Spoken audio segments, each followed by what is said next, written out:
Hey everyone, Dr. G here. So I just want to share 5 quick observations from my practice on the practicality of intermittent fasting. So here we go. After thousands of nutrition consults, both clinical and non-clinical, I find a few things, and these are 5 just observations to share. If it sounds like you, then maybe intermittent fasting is just not the recipe for you. Number 1 is that roughly 90% of people that come to see me for nutrition consultation um, as part of a functional medicine practice or otherwise, roughly 90% don't have or aren't able to execute on the nutrition related behavioral skills in order to execute intermittent fasting long term. What does that mean?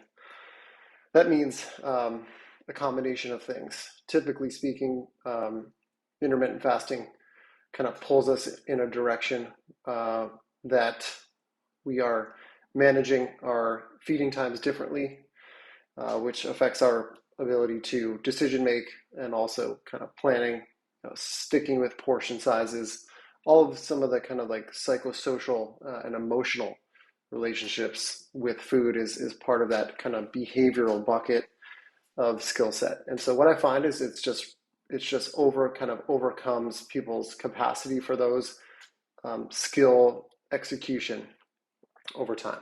Number 2 is that typically an equally large number, roughly 90%, conflate the benefits of a overnight fast, 14 to let's say 16-hour fasting window, with the benefits of a greater than 24, 36-hour fast.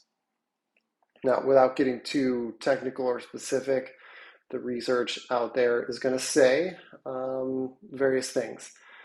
But as it relates to practicality, typically we're speaking about trying not to confuse the benefits of autophagy, cellular regeneration and turnover, and mitochondrial health, and some of the hormonal benefits. We're trying not to confuse those.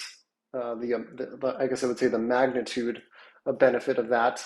That typically happens greater after like the 36-hour window, 24, 36-hour window, with the 14 to 16-hour window. So we don't want to confuse those things. And if you're doing intermittent fasting for an overnight fast for those reasons, you may be missing out. Number 3 is, let me just take a quick look at what number 3 is. Yes, many have rapidly plateaued weight loss or even weight gain, and that's because of number 4. Number 4 is that we wind up with, typically speaking, very relentless cravings, calorie drive later in the day during that feeding window, which is less easily managed with some of those behavioral skills that I'm talking about, or a kind of what's the word I'm looking for? A lack of execution on those behavioral skills. So when we get to that feeding window, typically it's harder for people to maintain in their portion focused and or their calorie window, which always circles back to, like I said, number 1. And number 5, lastly, is that confusion about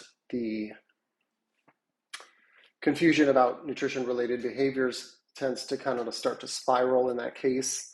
And people typically then will drive towards an even more kind of further left or right of center approach, maybe even a little bit more extreme, because they didn't get the results they were looking for. So if this sounds like you, once again, there may be areas of nutrition behavior skills that just need priority first. I'm not saying I'm for or against intermittent fasting.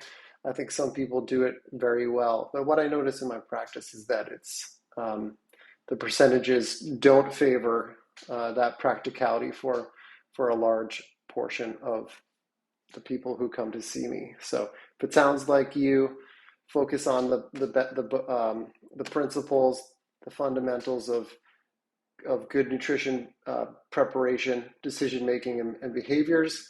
And that's not an easy process. Maybe you need a coach, maybe you need someone to help guide you along the way. Please reach out to those resources if you can find them. That's just kind of my recommendation for that process. So I hope it helps. Take care, everyone.